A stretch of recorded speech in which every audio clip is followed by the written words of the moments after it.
Hello, ladies and gentlemen. Welcome to the swarm of locusts.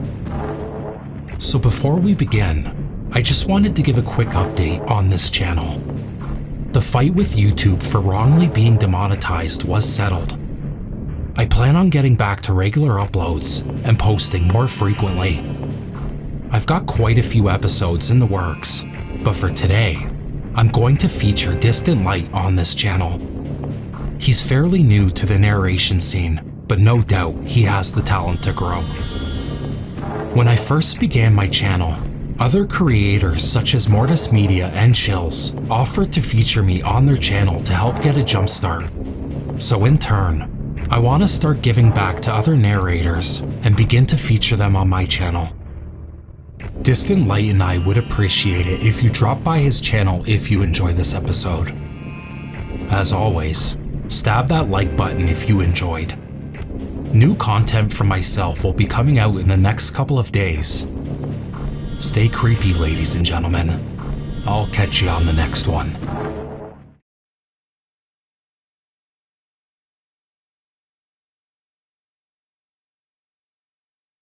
The normal range of hearing is between 20 Hz and 20,000 Hz. The common theory is that the frequency range evolved to include the sounds necessary for survival. I have a different theory. This frequency range evolved to exclude all the sounds we couldn't bear to hear. Do you hear the ringing in your ears? Listen, can you hear it? It's very faint. It's not just a ringing, it's a warning. Would you like to know what it says? 13 years ago, my wife and I took our newborn daughter home from the hospital. She was crying. The problem was that she wouldn't stop crying. She would sob for hours on end, stopping only to nurse, defecate, or sleep.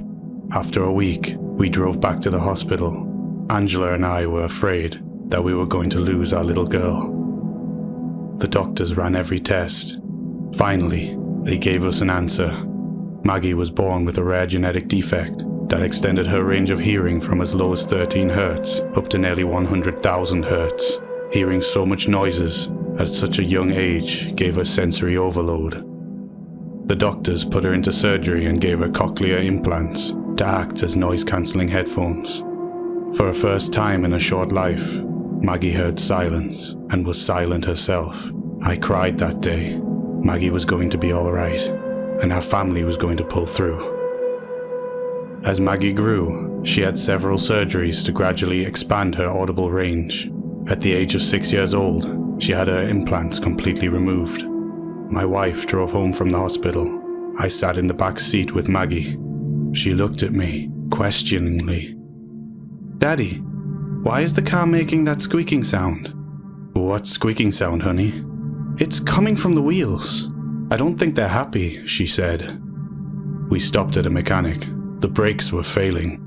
We might not have survived the long drive home had it not been for Maggie. We sat in the waiting room of the repair shop. Angela read a book out loud to Maggie, and I ran my fingers around a cup of stale coffee and wondered what it all meant. Maggie quickly learned to adapt to the noises. She was lucky. A child's mind is a wonderful thing. As it develops, it adapts to new sensory inputs, and in this case, helps process them. Maggie was our wonderful child with super hearing. One morning, she walked into the kitchen, gave me a funny look, and put her head against the wall. She said something that still chills me to this day. "Daddy, why are there little men in the wall?" "What do you mean, sweetie?" I said, checking her forehead for a fever. "There's little men in the wall. Sometimes they sing to me. Sometimes I can hear one voice. But today I hear two voices." Termites. She could hear termites. But it was more than that. The termites have a hive mind. It has a single voice that Maggie can hear and understand. In this case, the termites had formed two separate colonies, both with their own unique voice, both devouring our suburban home. The hive mind wasn't just with termites. Ants, wasps, bees, anything with a queen was fair game. Maggie could hear it. She used to run through the fields behind the house, using her amazing hearing to follow the bees back to their hive, where she sat at a distance, humming in a tune to a song forbidden to all but Maggie, our little queen. But something changed when Maggie was 8 years old. It was an autumn evening, the very best kind. Light hit the clouds just right, scattering into many shades of red and purple.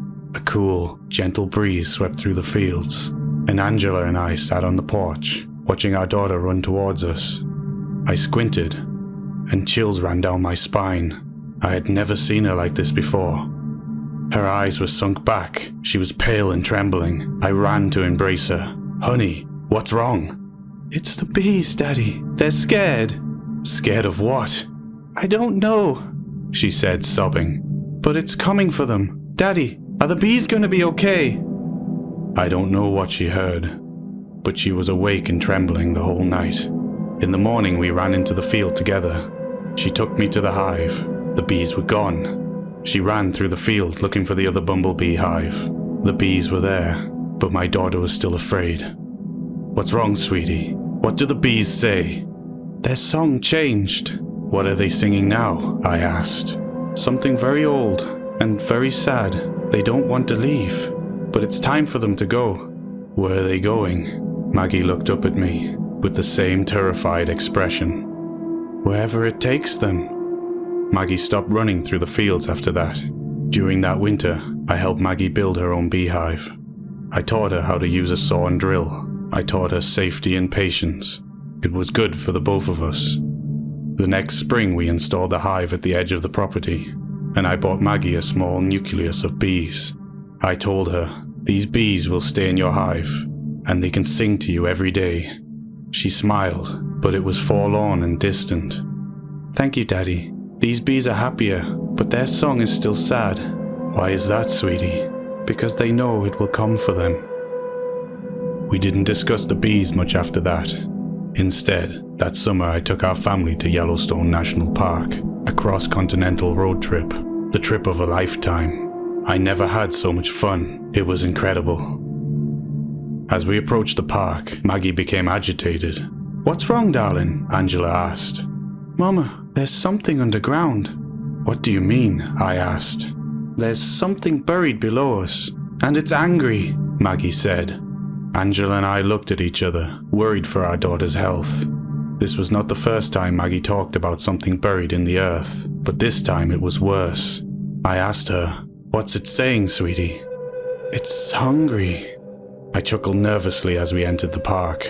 Beautiful mountains rose above the rainbow waters. Powerful geysers bubbled and roiled through the land, and sweeping canyons cut through the earth. This was the beauty and power of nature. Elk and bison grazed in the fields, and Maggie saw her first wild grizzly bear on the drive to our campground. In this evening, we enjoyed a warm campfire, s'mores, and smoked sausages. Nature at its finest. Maggie found a nest of carpenter ants. She sang along to its tune, "Our Precious Queen." That evening, as the fire died low, I gave a thrilling recital of the bloody finger. A night of lost sleep for Maggie, years of satisfaction for me. But it wasn't the story that scared Maggie that night. She looked at me, dead in the eyes, with the most serious expression. "Dad, something's coming." "What is it?" I asked nervously. "The monster that took the bees. It's coming. Now for the ants." She ran to the nest. "Run!" she yelled. "You have to run!" I ran to her, putting my hand around her mouth. "Honey, you can't say that. This is a public campground." She struggled free. No, please," she said to the nest of ants, sobbing. "Don't stay. You have to run." I looked at Angela. "Get in the car," I said. I picked up Maggie, who hammered her fists into my back. "No! You have to run! You have to run!" That night we slept in the car. I cradled my sobbing daughter. Around midnight she looked up at me. "It's here, Daddy. The monster's here. Why didn't the ants run?" she said. I saw the face of a child who saw the world turn around her, but had no understanding as to why. Why don't they ever run? It's been 4 years now. We took Maggie to counseling. It helped her cope with what she heard. She tells me about the voices of the hive. They're all scared. It's not just the insects anymore. The birds, the fish, the deer. The very earth itself is singing, a song old and ancient and powerful. Maggie says the ringing in her ears wasn't always there. There's enough chatter from around the world now that the rest of us with our ordinary hearing can barely perceive the noise. Last night, I heard a pounding on the bedroom door. It was Maggie, dressed in her nightgown. "Dad, it's back!" "Sweetie, we've been over this." "No, Dad, listen to me. My hive is screaming at me, and it's never done this before." Curious, I sit up. Angela stirs beside me. "What's it saying?" I asked. "Run."